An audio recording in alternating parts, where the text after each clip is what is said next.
Yo, what's up, people? It's your boy, the host with the most. I do not brag or boast, and I'm coming to you guys live from coast to coast. You can hear me. You can hear me. You can hear me. All right, it's your boy. I'm Chris the Don One. Welcome to another episode of Tilly for this podcast, episode 123. I repeat, 123. Y'all living, I'm living swell. Feel free to hit the subscription button, the notification bell. Share this live with your friends, family, as well as your followers. Let's get this YouTube channel lit in the YouTube algorithm because you are all well aware of this. The YouTube algorithm know of me, but it doesn't really know me. If you did what I'm saying, all right. If you want to further support the channel, hit the join membership button. Remember, membership has its privileges. How y'all living? How y'all living? I know I have been gone, but I'm back now. I'm back. All right. So be sure to check out my review of King of the Hill. It's already in the playlist. I uploaded like 6 episodes, the whole entire season. They're all individually, so you can just check them out at your leisure. All right. Uh, Also, I want to thank everyone who is watching me on Facebook, YouTube, as well as Twitch, if you dig what I'm saying. Now, I'm having some issues with the Facebook side of things, but I think I done resolved those issues. For some strange reason, it was putting my live streams on private. I want them to be public. So we'll just have to wait and see at the end of this live stream if everything is all well and good. All right. So let's get into today's topics. We're going to be talking about a lot of stuff. We're going to be talking about YSL. Oh, excuse me, YSTail, because they are rat-a-tat-tat-tat-tat-tat. They are snitching. They are ratatouing in these streets. All right, we're going to be talking a little bit about that. Young Thug, he's been, the spotlight is on Young Thug and it's at its brightness.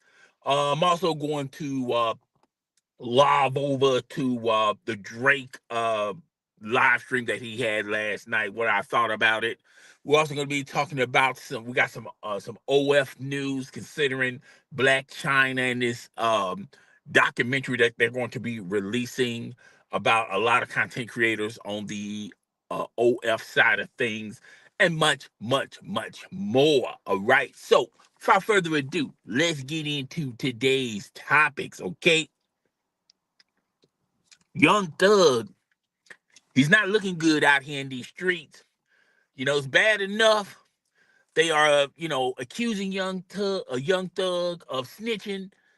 He's got that ratatouille on, and now they got him looking like a snake. They got him looking bad out here, folks. They got Young Thug looking bad out here. All right, and I put Young Thug in the same situation as Drake, and we're going to talk about why I feel like these two artists are in the same boat a little bit later.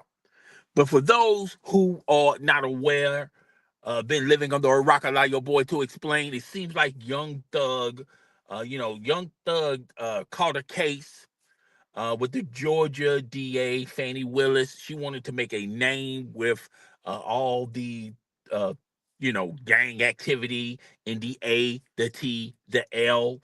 And even though she hasn't successfully vindicated herself with all these cases, because a lot of people felt like, her, putting charges on Young Thug and the rest of the gangs out there. She did get them off the street, but she didn't get the ultimate deal, which was convicting them on RICOs, and they all got scot free of that. But a lot of people thought that Fannie Willis on that side of things kind of, didn't do her due diligence, didn't do her job. And I'm gonna say this: if people knew what they know now, it seems like Fannie Willis is looking good out here on these streets. Um, because Young Thug, he been vindicated. He's on this long probation. He can't come to Atlanta. He can only come to Atlanta 10 times. They pretty much single-handedly got rid of YSL. you know it's not in a I don't think they, YSL as a gang. I don't think you're gonna totally eliminate it, but it's not as big as it once was many moons ago when they was running roughshod in Georgia. So they pretty much broke this gang down. And to me, I view gangs like terrorism. You know, just because you destroy one gang does not mean that you're eliminating all gangs, and it really does not mean that you know the streets are going to be much more safer. When you get rid of one gang, there's six more that's going to pop out. So it's a cause and effect type of deal. But nevertheless, as far as YSL, they got them off the street, or probably got them in a smaller form where they're not large enough to orchestrate any type of power in Georgia. It's got Young Thug, pretty much, retiring himself away from the gang life because that's one of his things that's in his probation, that he can't, be in no illegal activity. Otherwise, he's going back to jail. But a lot of people thought when his attorney got him off of that, you know, well, Young Tug, let's just go into the studio, just start cranking out the hits. Even in jail, Gunner accepted a plea, and this is where all this is starting from, originated from. Where as far as where you see Young Thug today, Young Thug had some very choice words about Gunner. He felt like Gunner accepted a plea. He called Gunner a rat, a snake, and all these things of a sort. And whether or not Gunner is a snitch, that's up to your guys' jurisdiction. A lot of you guys feel like Gunner is a snitch. A lot of you guys feel like he's not a snitch. I feel like Gunner had to do what he had to do to get out of that situation. If it means that he had to tell on some people, he had to tell on some people. All right. I don't view, I view Gunner as a civilian that associated himself in this mafioso type of gang type of activity instead of being the head honcho or a big chip to this gang activity. Okay. I view Gunner as just simply an artist that associated himself with a bunch of people with some questionable past and questionable decisions and things of that nature. So I view Gunner on in that light. I view Gunner more as a citizen that happens to be surrounded by some individuals with some that's doing some questionable things. Then I view Gunner like 6ix9ine. All right. And a lot of people thought 6ix9ine was rat a tattooing. But when you start peeling the layers and you start really, you know, getting deep into it, 6ix9ine was a civilian who happily associated himself with some people with some checkable past that were doing some illegal activity. And he was feeling himself. He felt like he was a mob boss. He felt like he was untouchable until they caught him. They pinched him. All right. And now he's having second thoughts. All right. Now, the realness of 6ix9ine, you starting to really see when you start peeling the layers of protection and things of that nature. You just come to find out, 6ix9ine was just talking a big talk. He was just talking to be talking because he knew he could back it up with his group. All right. And that's pretty much what was Gunner. All right. I think Gunner was lukewarm in it. He wasn't really embracing the mafioso type gang life or the gang activity. But nevertheless, Gunner had to do what he had to do, folks, to get out of that jam, to get out of that situation. It doesn't really matter if I feel like he's right or wrong, or if you feel like he was right or wrong. if you're putting yourself, it's easy to lay back on your recliner, free as a bird, and casting judgment on Gunner and saying, "Oh, well, I would have went down with the ship." You know, I'm not ratting, I'm not telling. But when they put them football jersey type numbers on you, when you're really caught up in that climate, when you're really caught up in that moment, you might have a different attitude about it. You might have a different perspective about it. You know, whether or not I or anyone else called Gunner a snitch, if we was all put in that situation, I highly believe, I feel like 98% of us would have did what Gunner done. All right. Gunner had to do whatever it takes to be free. And he was the first one who walked out. Now, Thug, on the other hand, he took it to trial, and he was, on the outlook of things, people thought that, hey, look, Gunner's not no rat. He's taking it to trial. Perspective is everything. But he was really fighting for his life.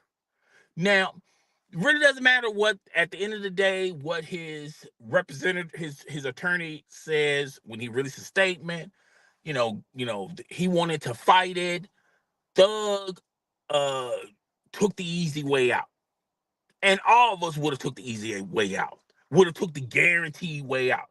Hey, look, if you say accept this plea deal, we're gonna put you on some hard probation. We're gonna have some things structured, what you can and cannot do, but you'll be a free man. And it's easy to sit on your recliner and say, well, if I was Thug, I would have just fought it out. Now, you would have took a risk fighting it out.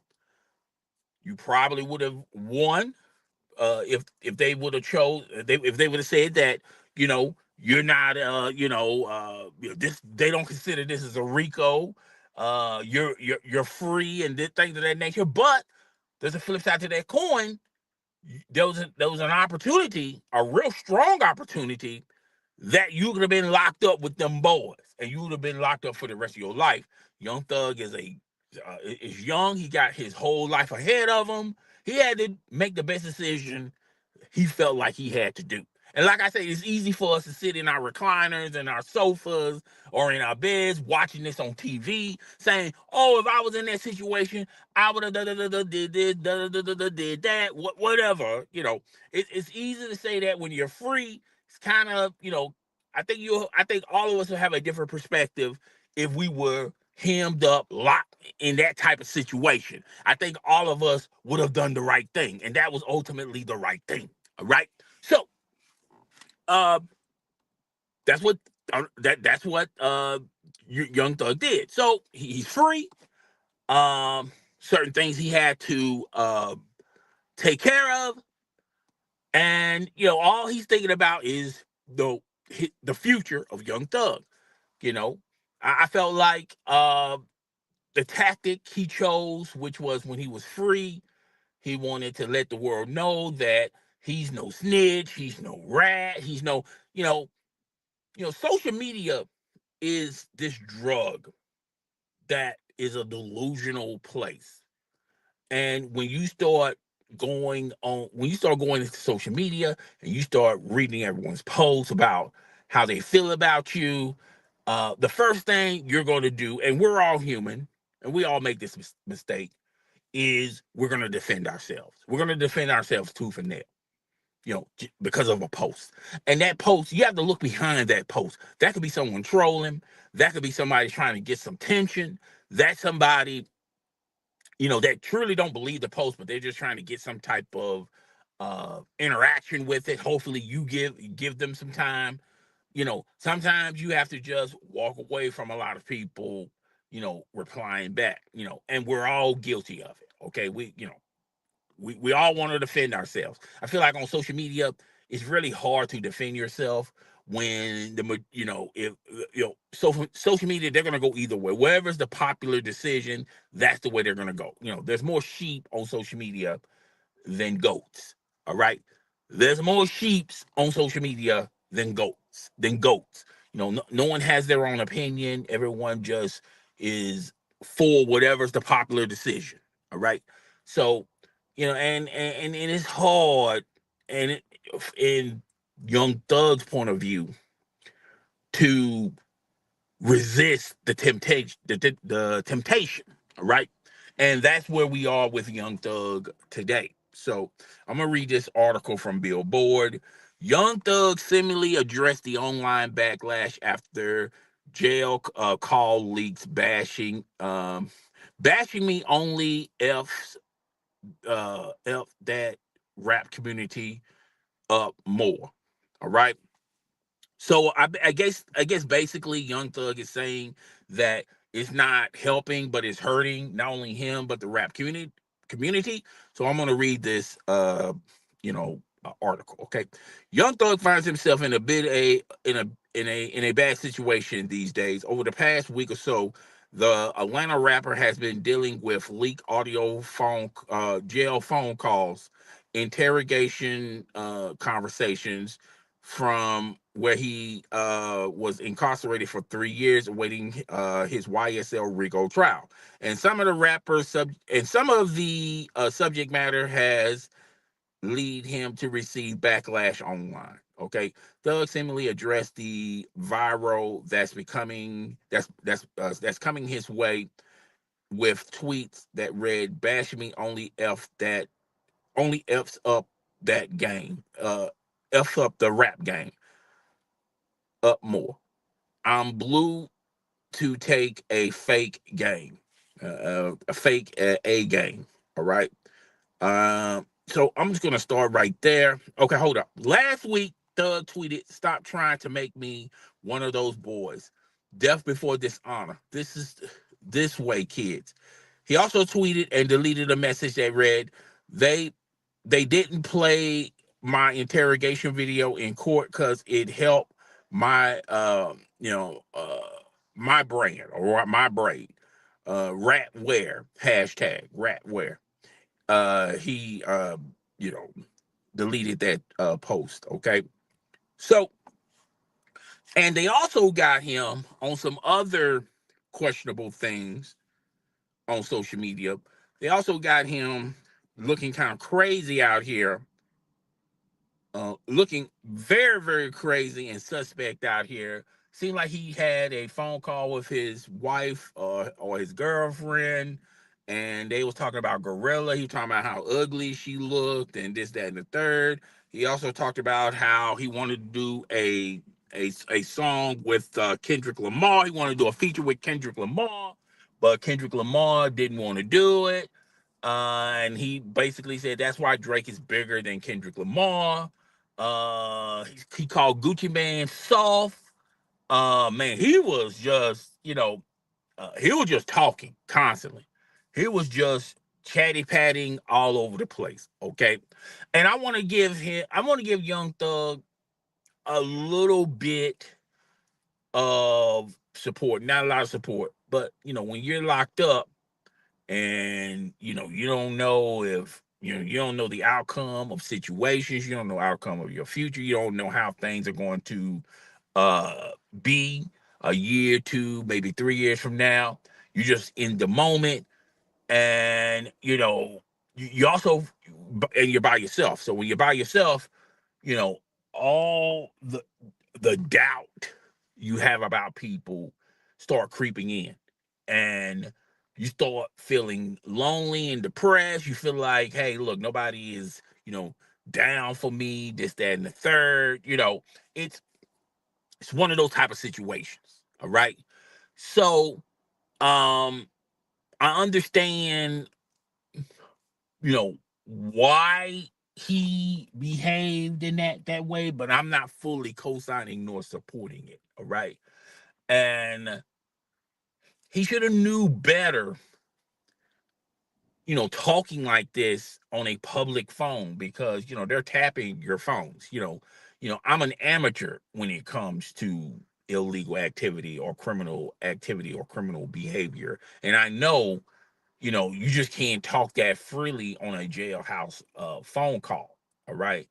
And and when you're in interrogation, the first thing they tell you is you have the right to remain silent. Sometimes, it's hard to be quiet in those situations. All right. So you feel like maybe if I say this or maybe if I say that, the detectives will show me some lean, some, be more favorable to me, and he was, and they also fed him, and he knew the more he talks, the more he was going to get fed. He was kind of missing the freedom, the ability to go from restaurant to restaurant, the ability to eat wherever you want to eat, be able to go wherever you want to go, sleep wherever you want to sleep at. You know, his lifestyle. He was missing his lifestyle. So he was just trying to grab hold to whatever piece of his old lifestyle he could possibly get while he was locked up. And he knew that, hey, if I keep talking to them, they're going to treat me like a star. They're going to treat me special. They're going to treat me differently than the other inmates. And at the end of the day, once they squeezed every ounce of information out of him, they threw him with the rest of the prisoners. And then he found out later, which he should have found out sooner, that he's just another. He's a jag. He's just another guy. He's a guy with a number on the back of his shirt. He's not known as Young Thug to them. He's not known as Jeffrey. He's known as prison inmate 3-9933. He was no different than the rest of them. So in those situations, and I'm not co-signing nor approving what Young Thug did, but in those situations, the best course of action was for him to just not say anything. You know, there was, when he was incarcerated, they was talking about taking phones away from them. Now, I don't know if they confiscated those phones. I don't know the the law in that, or they're able to get any type of information from them phones or not. But if they caught him talking like this freely on a jail phone call, imagine how he was really talking on those phones that they confiscated. They was trying to smuggle phones in. They even got a phone from Young Thug. Okay. So, you know, it to me, the best course of action for Young Thug was just not say anything at all. But that's easy to say, hard to do. Some people, I mean, a lot of people, a lot of us, it's hard for us to just not react or say anything. Okay, because whatever you say, whatever you do, people are gonna look at it differently. They're not gonna look at it the way you looking at it. All right. So it was best for Young Thug just not to say anything. But hey, it is what it is. It doesn't happen, and does not surprise me none. I'm pretty sure they got even more juicier phone calls that are probably going to be leaked. All right, and I said this in the beginning of this live stream.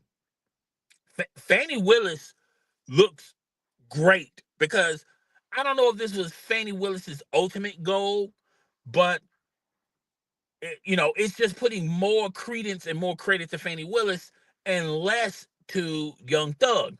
And and I felt like Young Thug, shouldn't, cast judgment on Gunner, because he had to do whatever it takes to get out of that situation. And it seems like Young Thug was doing the same thing. He was saying or doing whatever it takes to get him out of his situation as well. The only difference is, and I feel like Young Thug is upset with Gunner, because Gunner did something that Young Thug probably would have done if given more time.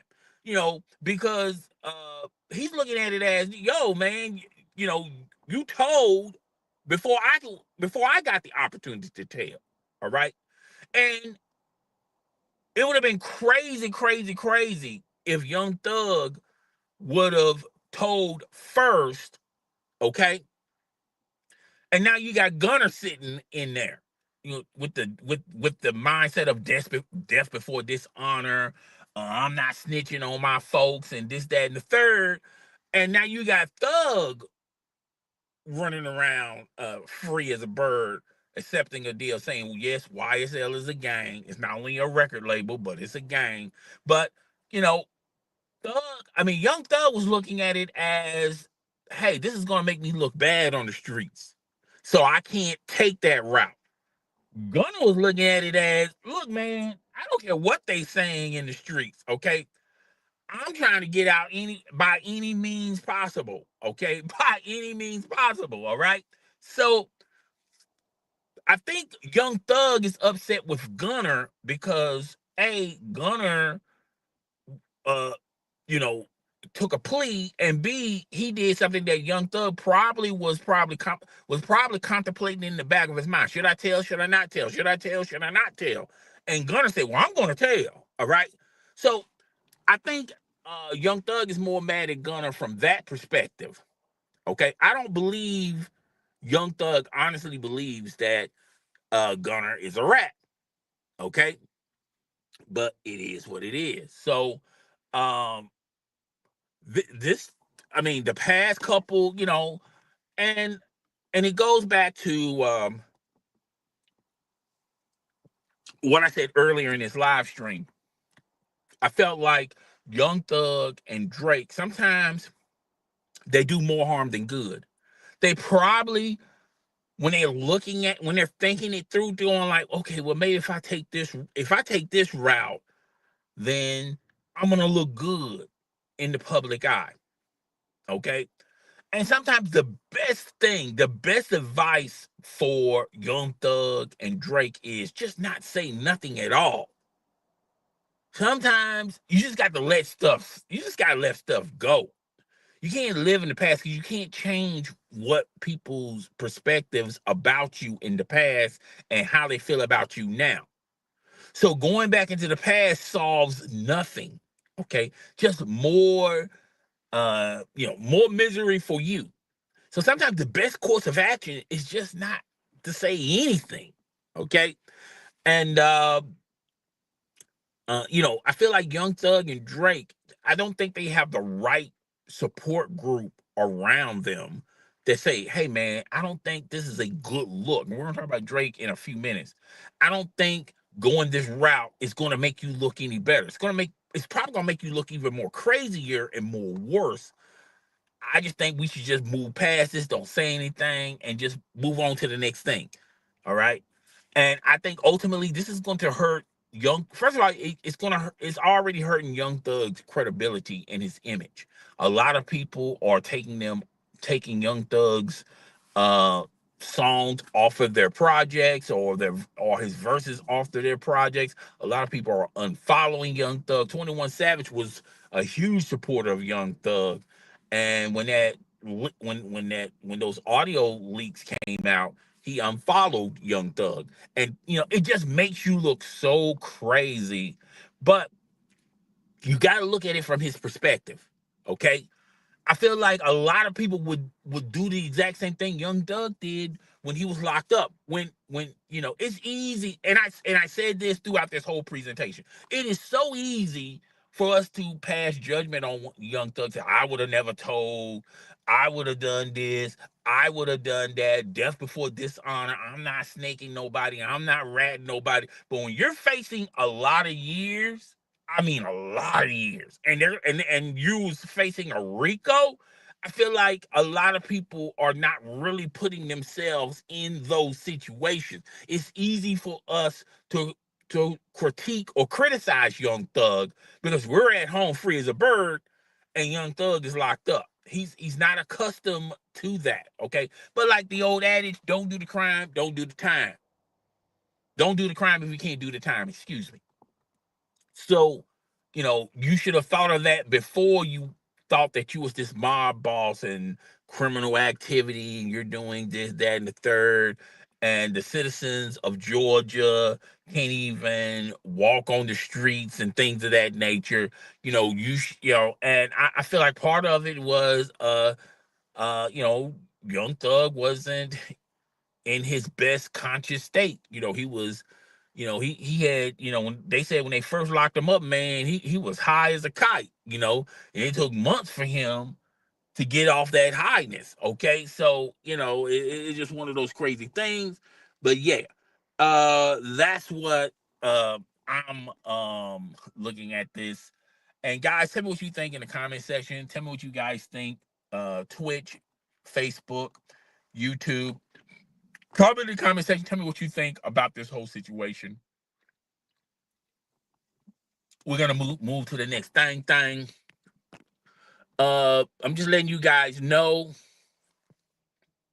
that yeah, I'm back in the full effect. Rate, comment, subscribe, share this with your friends, family, as well as your followers. Hit the notification bell, share this, and also join the membership. Remember, membership has its privileges. We're gonna move on to the next topic. We're gonna be talking about Drake. So Drake had a rollout last night of Iceman Part 3. And what I thought about it. What I thought about this Iceman rollout. Okay, first and foremost, I'm not a big I'm not big with this Iceman rollout that he's been streaming. I think this is episode 3. I wasn't happy with 2 nor with 1. I feel like he's trying to Kendrick Lamar, but he's overthinking a lot of things. I understand the Pinocchio angle. That's basically Kendrick Lamar. He's basically paraphrasing that Kendrick Lamar lied about this, that, and the third. Um, which on Kendrick Lamar news, a lot of stuff that he said in a lot of his verses are starting to be believable. Drake is in Canadian court with this girl. Uh, he's trying to keep that on the hush hush. There was no reporters allowed in those proceedings. So Kendrick you know, now we're gonna use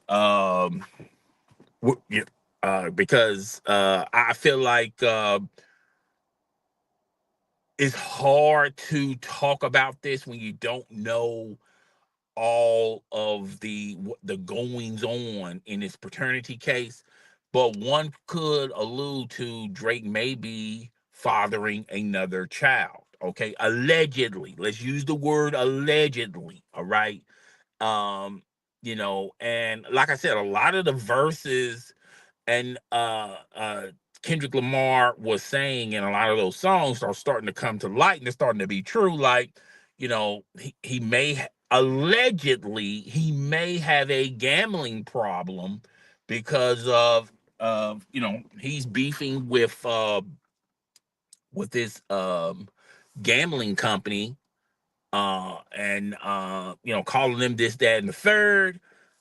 Uh so he's mismanaging his money. UMG, even though we're looking image wise, he's suing them because of they allowed Kendrick Lamar, they're not like us, to say some questionable lyrics and things about him.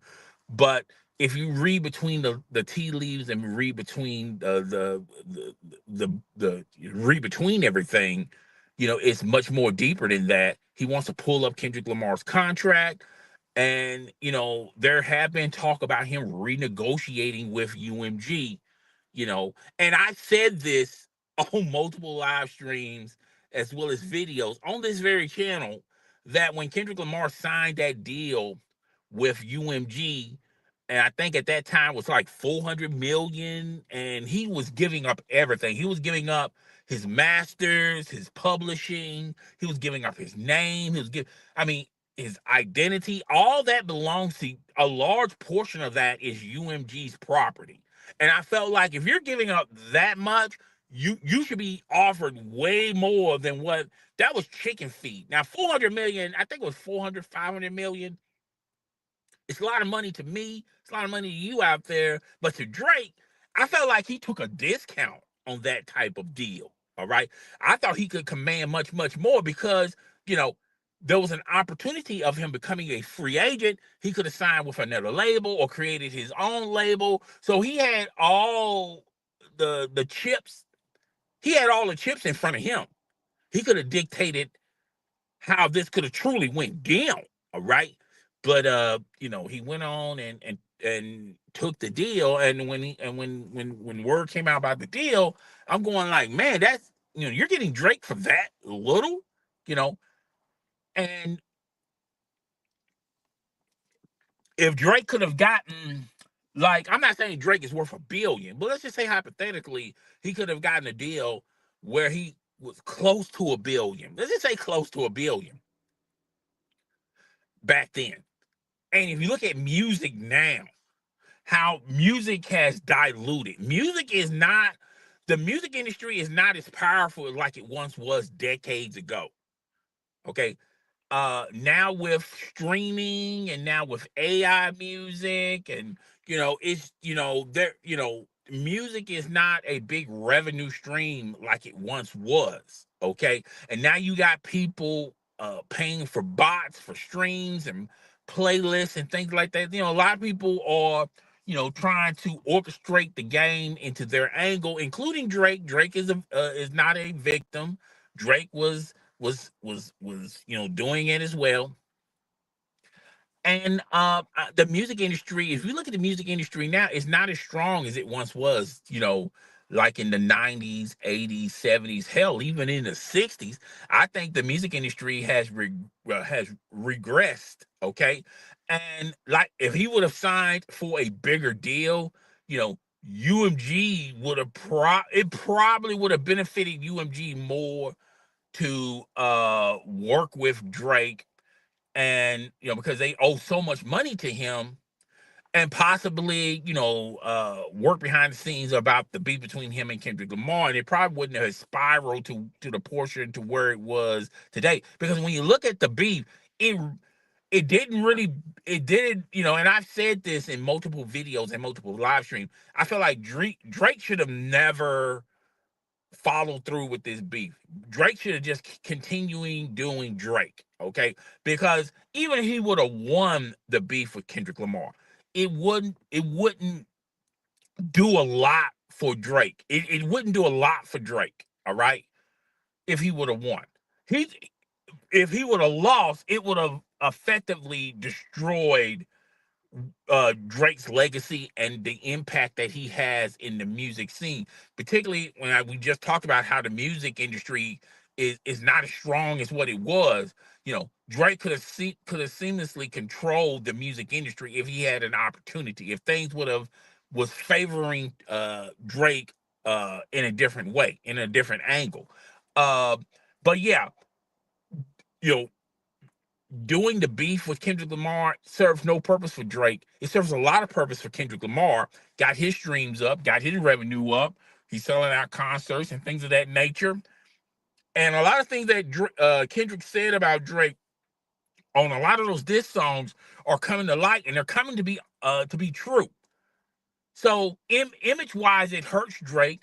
It hurts Drake's bottom line, which is his money. All right, and everyone is getting is up except Drake. And going back to this Iceman, I saw it last night. Um, I know there's a bunch of pieces scattered in all three episodes. You sort of kind of piece them together. But to me, I look at it like this: Drake should have stuck to what works for Drake. Don't try to out Kendrick. Kendrick is with the metaphors and putting things in front of you, and you got to figure them out and things of that nature. That's a Kendrick thing, okay? That's not necessarily a Drake thing. I felt like if Drake would have went back into the studio, would have went back into the lab, continuing to make hits, and I think Drake would have been okay, would have been fine. Okay, not respond. He should not even responded at all. But since he responded, I think the next course of action for Drake is you really not don't even respond at all, because the more you respond, the more you're making it you're pretty much giving free promo to Kendrick. Okay, so I felt like he shouldn't have done that. But hey, look, everyone is grown. Everyone, does what they want to do. But the Iceman project, I did not feel it. I didn't understand um what was the purpose of that. But hey, it is what it is. So yeah, um,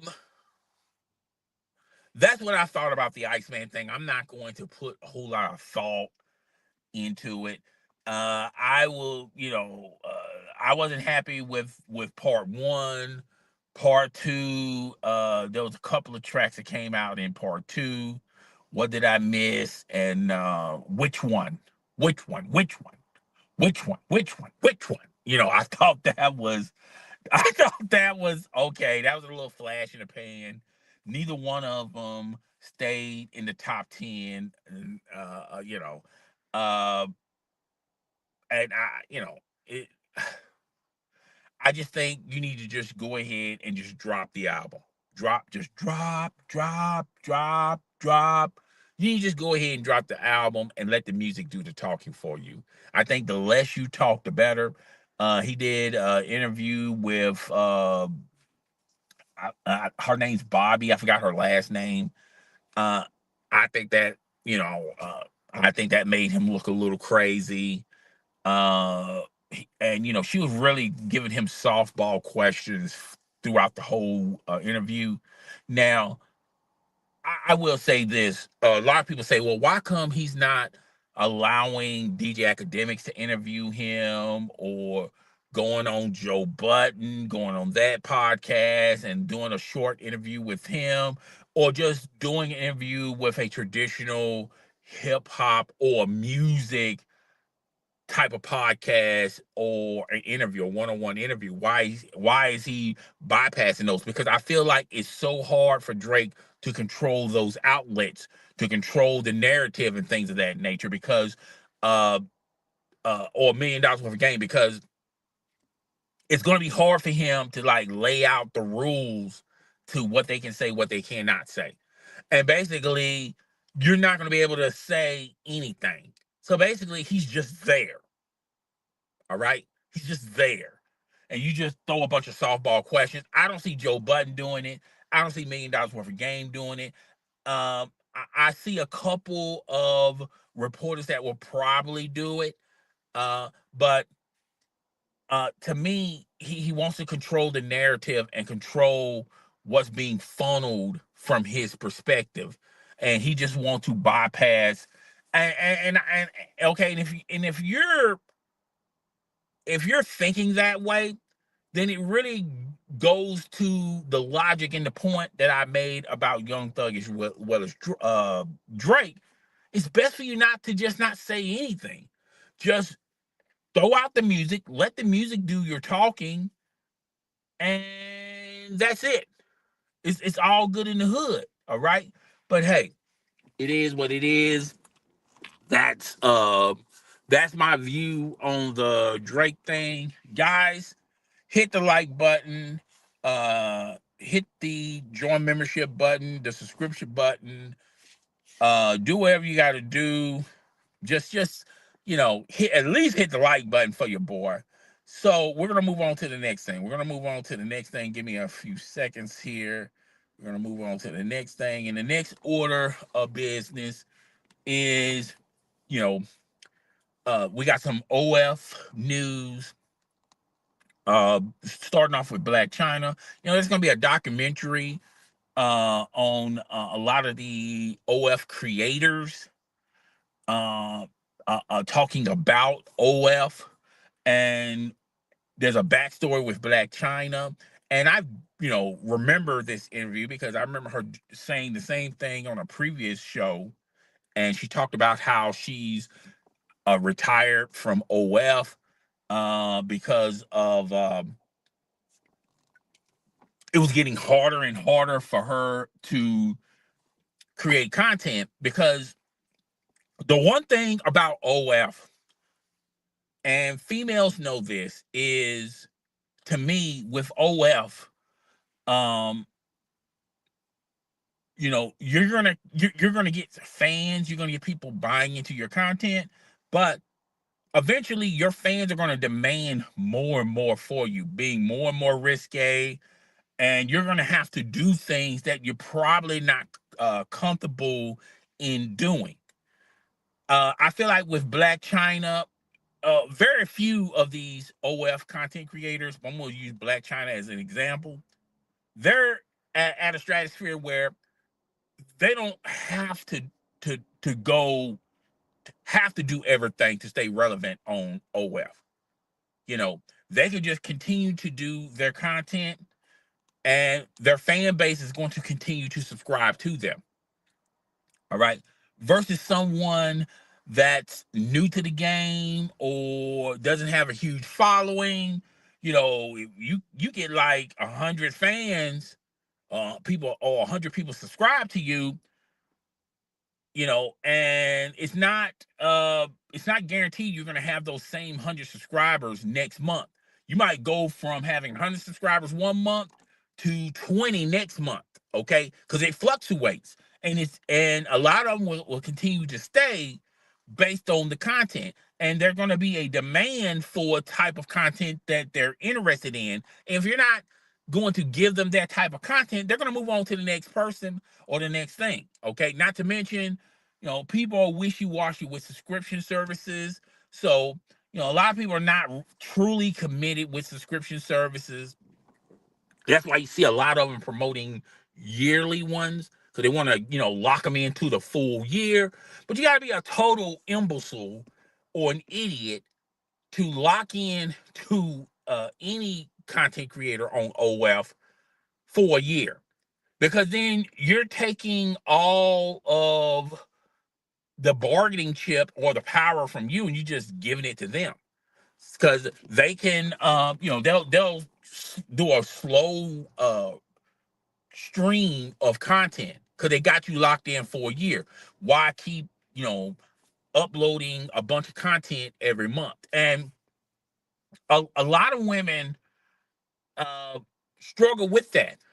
You know, they struggle with that. They don't realize that if you don't have a huge following, or if you're not a Blac Chyna, or, you know, any of these popular females, you know, you're gonna have to constantly generate content every day.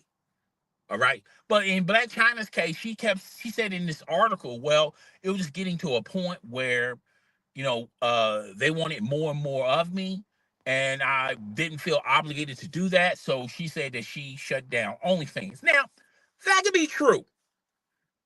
That could be honestly true about Blac Chyna. But like I said, we have done many videos and live streams about Blac Chyna and her financial problems. And maybe, who knows? Maybe she's really committed in her religion, and maybe she's a changed person. She's more Angela White than Blac Chyna. That may all be true. All that probably is true. All right. But you have to set aside a belief of maybe she came to this point not by choice, but by force. Maybe the subscribers were, she was losing subscribers left and right anyway, because there was leaving anyway, because there was nothing left desirable that they want to see from Blac Chyna, and they knew Blac Chyna was only limiting the type of content that she was, you know, posting.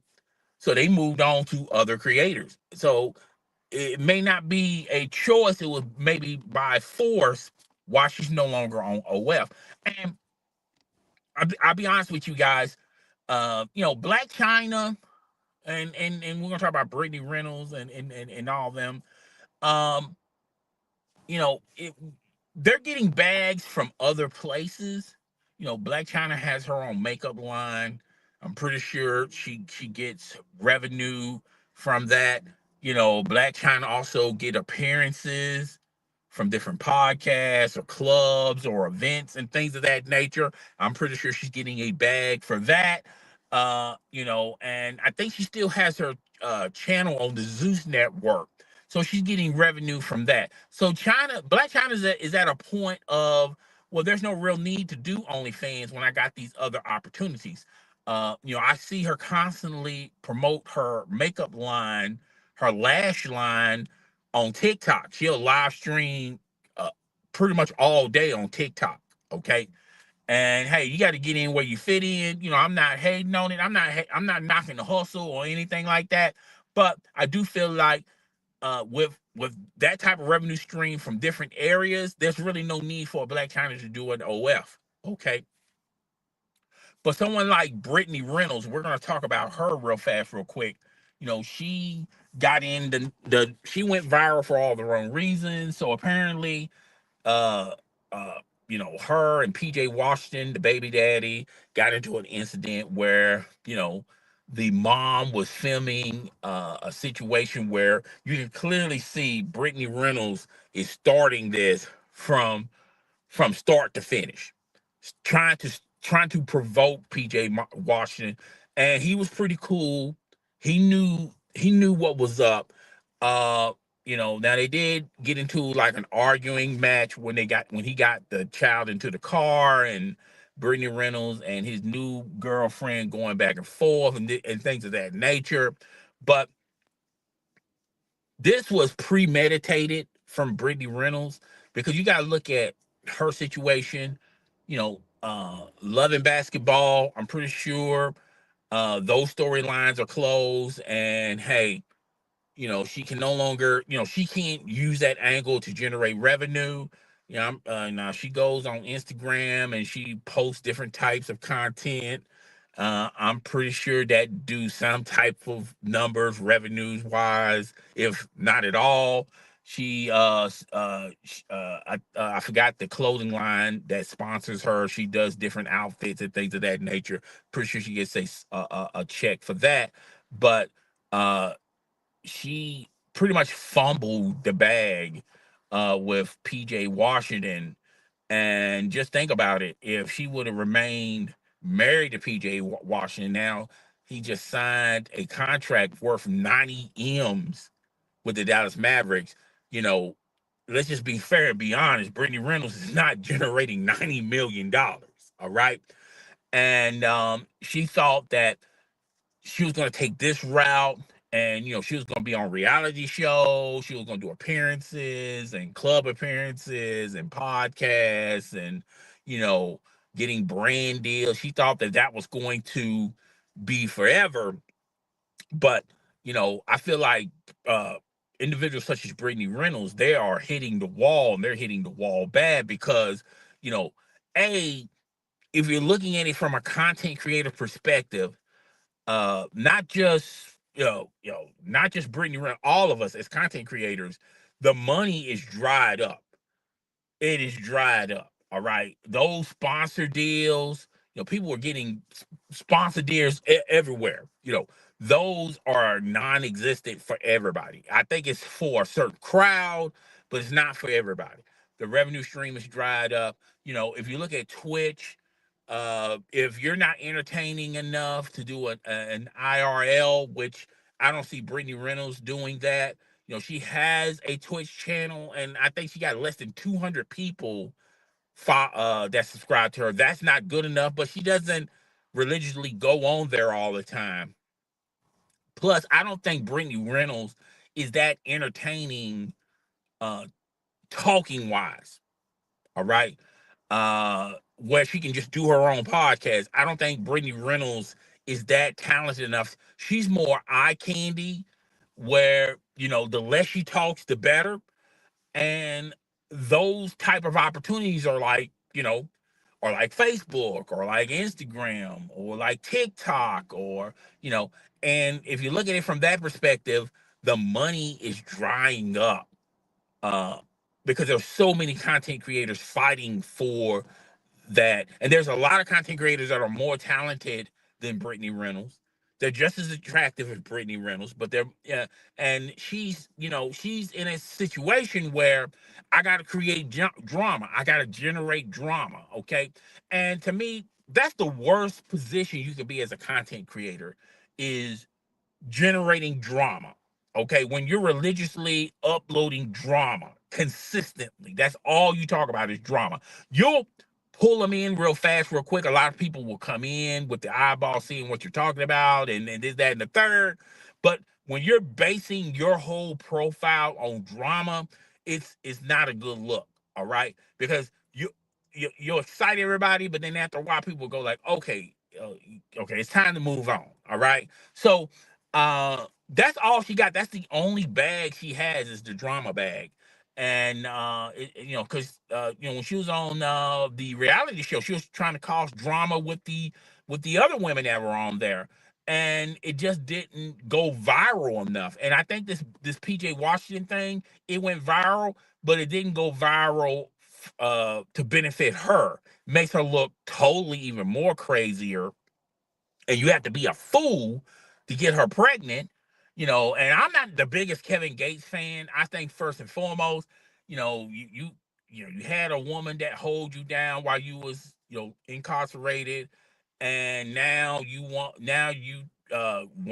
Brittany Reynolds. You put her to the side. Now Brittany Reynolds is you dump Brittany Reynolds like a bad habit, and now you're trying to get back to her. She done moved on. The best choice was to keep the one that you had that holds you down instead of Brittany Reynolds, you know, and that marriage only lasted what, 31 days, less than 30 days. So, she is really hitting the wall, and she's like an Amber Rose to me, where she's going to have to switch her game up. Okay. She's going to have to switch her game up. She's going to have to do something different or do something unique. Okay, she's going to have to uh reevaluate how she's generating content, or there's always OnlyFans. I mean, she's like a stone throw away from doing OnlyFans, because I don't see how she can generate any other type of revenue other than OnlyFans. All right. But that it is what it is. That's pretty much the segment I had about that. Um, if you've been following me on X, formerly known as Twitter, I've been getting real active on X, formerly known as Twitter. Um, and I've been retweeting and giving people my opinions, my perspectives and stuff. And I'm gonna start doing that more, because the more you keep doing that, the more engaging you become. More people start following what you F with, what you don't F with. And yeah, I've been doing that. And so shout out to Be Nasty. First and foremost, I like Miss Be Nasty. I have no ill will towards Be Nasty. I'm a huge fan of her, a huge supporter of her. I don't think a lot of other people are fans of her, but hey, whatever. I'm speaking from my perspective. Big fan of hers. She tweeted something that she's not interested in. No, she said she's not interested in a man if a man can't rearrange her guts when they're doing extracurricular activities in the bedroom. So you have to be a certain size to her to pleasure her and things of that nature. I tweeted, well, to me, and I was purely looking at the tweet uh, from my perspective. I didn't look at it towards Miss B Nasty's perspective. I didn't disrespect her perspective. It was a public tweet. I said, me, I may not have enough to move your organisms in your body, but I definitely have enough to pleasure. Plus, um, well, I said to women, I look, that's how I would do. And, I think she looked at it as I'm trying to get with her or try to please her or something like that. And she said, well, I wasn't talking to you.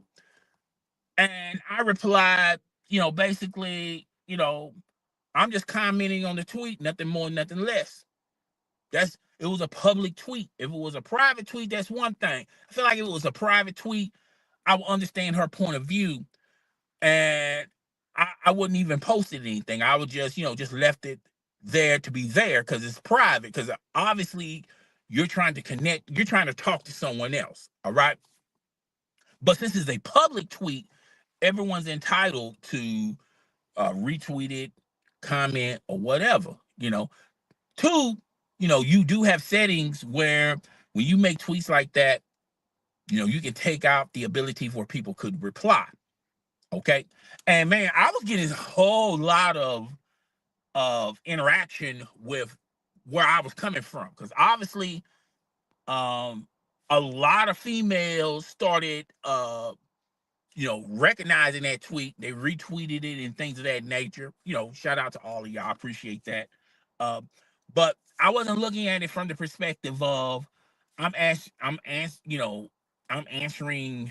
I think you are throwing in the atmosphere that you're looking for someone with a certain length and a certain size, and I'm coming from the perspective of no, I'm not like that. But I'm good with what I got. Okay. I wasn't attacking your tweet or was recommending myself to you. I was just commenting on the post. And I think she took it the wrong way.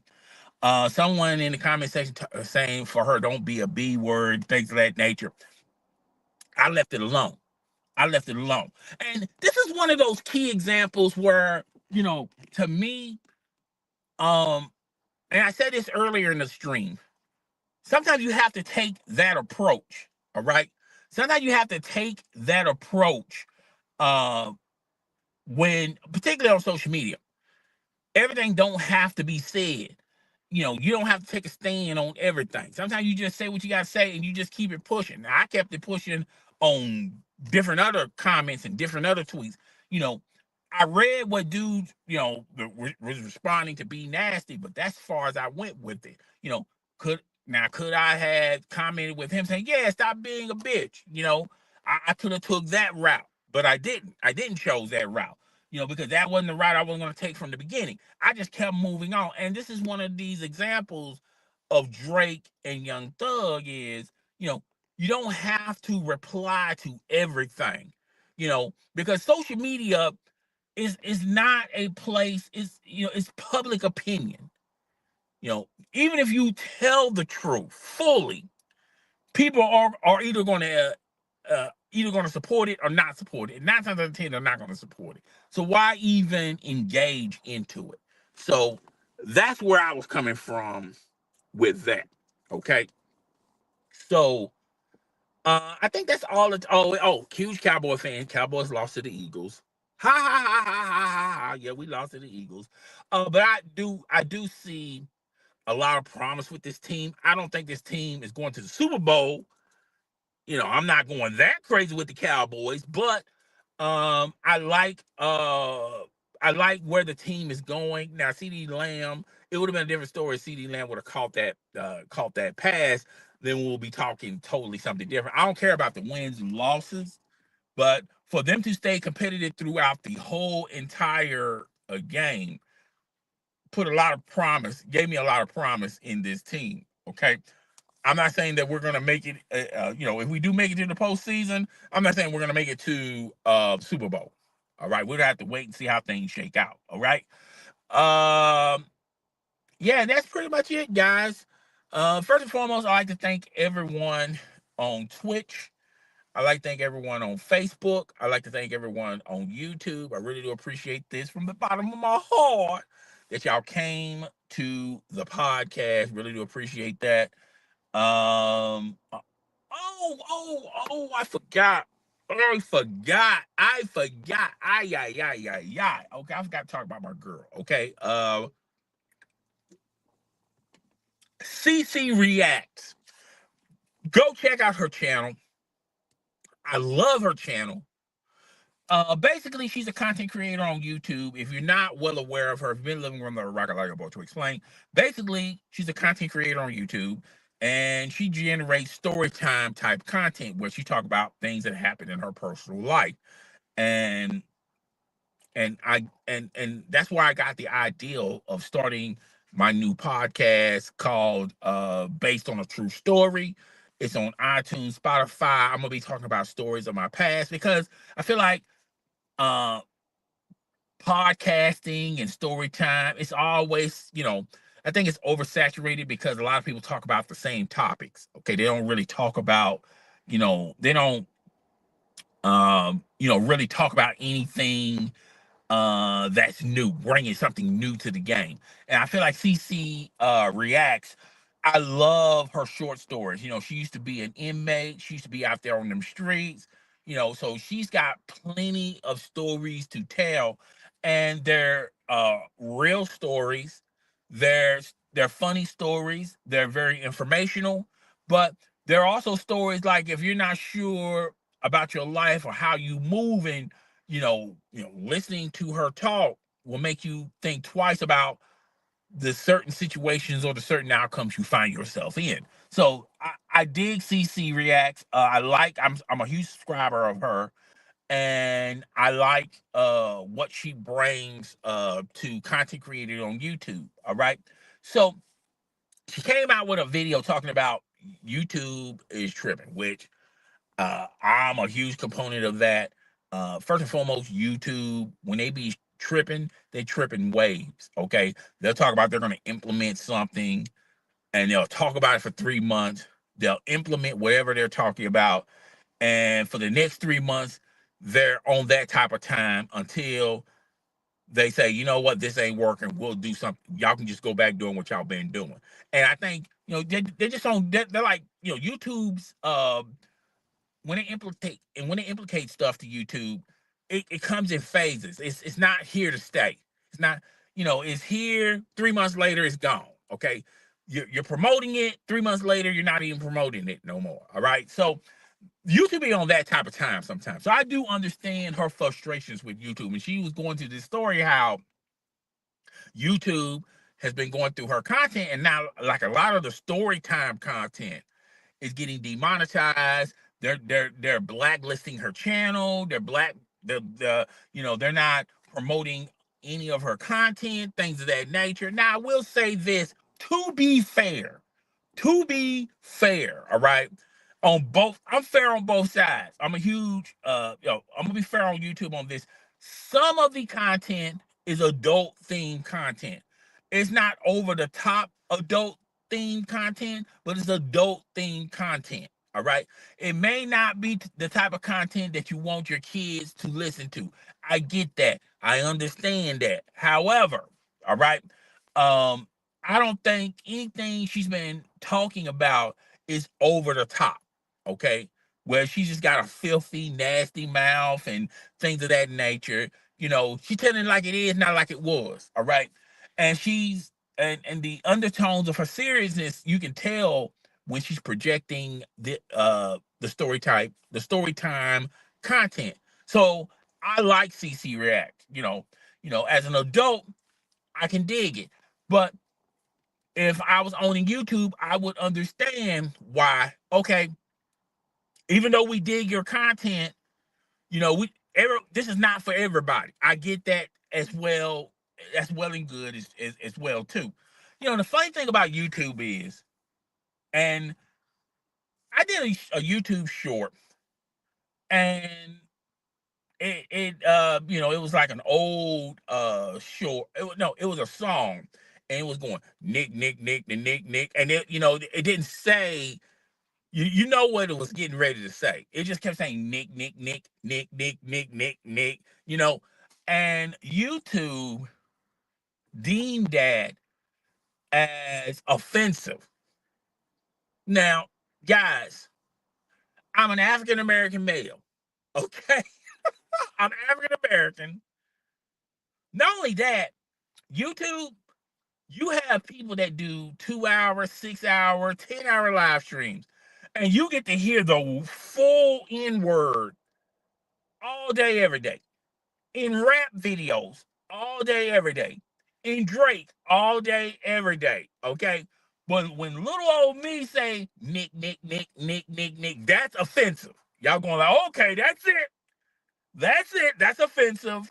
That's offensive. So I had to appeal it. And someone that was human listen to the short, and they're going like, wait a minute, this ain't even offensive. Okay, what are we talking about here? He's not even saying the full N word. He's just saying Nick. It's just going Nick, Nick, Nick, and Nick, Nick, Nick, Nick, Nick. You dig what I'm saying? So now I look at it as when I put up content and when I put up shorts or live streams, I got to make sure, hey, make sure this is deemed, is this okay for everybody to watch? Okay.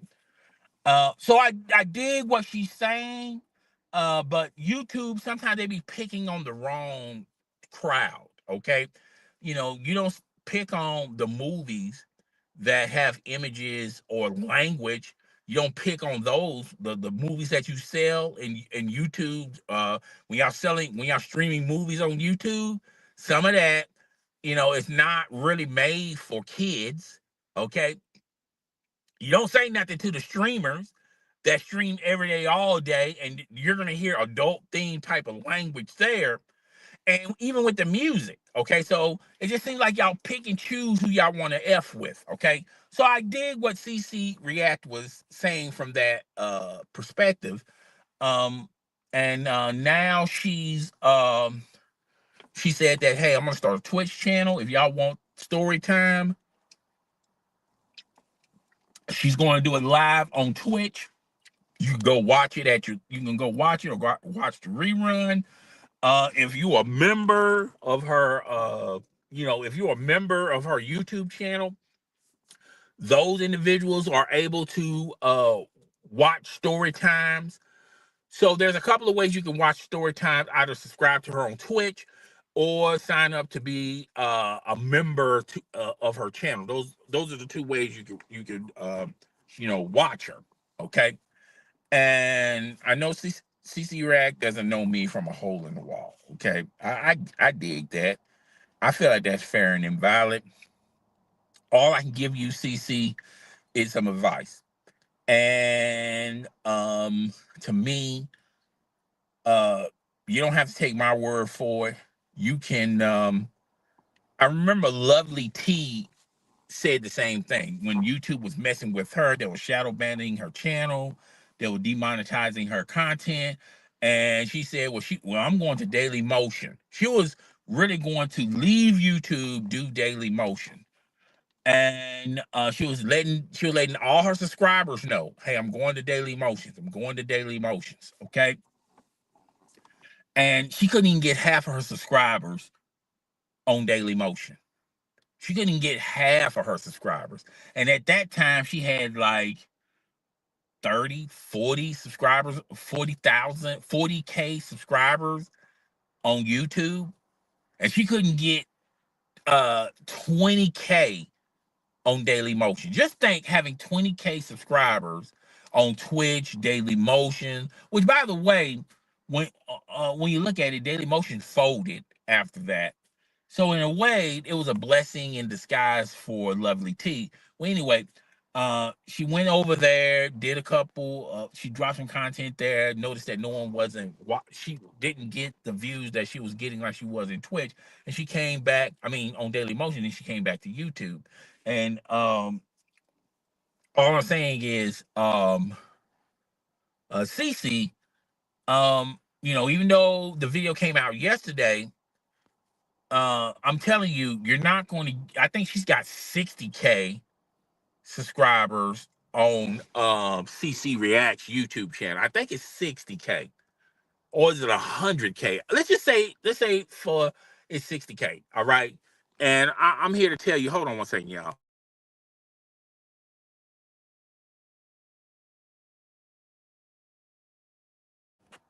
Okay, I'm back. So this is what I would say to CC. You can continue to go to Twitch route, but if you got 60K subscribers on YouTube, you're not even going to get 10K to come to Twitch because everyone's accustomed of YouTube. No one's accustomed of following links and going to other platforms. They kind of want to turn on the TV, they turn on YouTube, and they want to watch their favorite content creator. So, uh, I hope it works out for you, but I'm here to tell you it's not going to work. Because people are fickle. They'll say, well, if you don't want to do no content on YouTube, guess what? I'm gonna go somewhere else. to another content creator that's doing the content that I like. Okay, and that's how it works on YouTube. A lot of the subscribers, the majority of subscribers on YouTube are not going to follow you on other platforms. Unfortunately, that's the law of the land. That's pretty much how it works. And I feel bad for you. I hope everything works out. Hopefully, YouTube learns the errors of their way, and you know, um, they somehow try to work an advantage for you. All right. So yeah, I wish the best for CC. And that's pretty much it. Too early for this podcast. Episode 123 is in the books. I like to thank everyone from Facebook, Twitch, as well as YouTube for supporting the channel. Don't forget to subscribe to me on X, on Twitch. We just talked about CC React, and those are options. You don't have to. It's not mandatory. Uh, Hit the like button, the notification bell, so it'll let you know when my content is uploaded. Next week, I'm gonna have some story time video. So be on the lookout for that. I'm gonna try to make as much as I can. But anyway, it's your boy, the host with the most. I do not brag or boast, and I'm coming to you guys live from coast to coast. It's your boy. I'm Chris the Don One. I will see you guys next week. Same bad time, same bad channel. I'm high.